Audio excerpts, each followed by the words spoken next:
What you saw last night was New South Wales Police being confronted multiple times by a section of that crowd intent on disturbing and disrupting police lines. Now, what we can say today that we couldn't say yesterday is that we had concurrently 7,000 mourners down at the International Convention Centre who were mourning the horrible events of the 14th of December with the President of Israel. New South Wales Police had to keep both protesters and mourners separate so that, as disturbing as the scenes were last night on the news, they weren't even worse as a result of thousands of people clashing together on the streets of Sydney.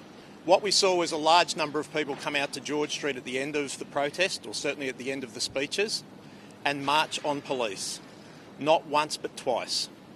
The police did what they needed to do, which was to hold the line and then form and move the protesters back with a view to dispersing them. That was designed to keep the community safe.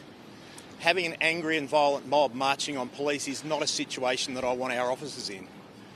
I think it's important that people not judge the actions of police on 10 seconds or 15-second social media clips. That's not fair to the police's relationship with the protest organisers, the 100 protests that they've successfully and peacefully managed in Sydney CBD going back a long period of time.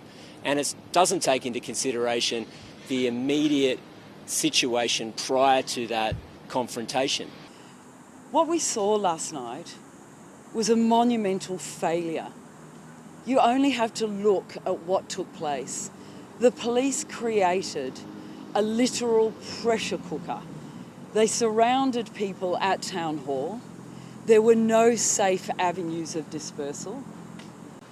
What more context do you need to see that this was excessive police force and extreme police brutality?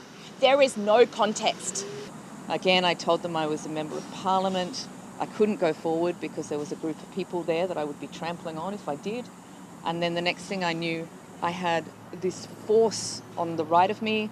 I got lifted off the ground, and then you can see in the video as I'm trying to regain my balance, another police officer punches me in the head, and then I get another one after that punches me in the shoulder.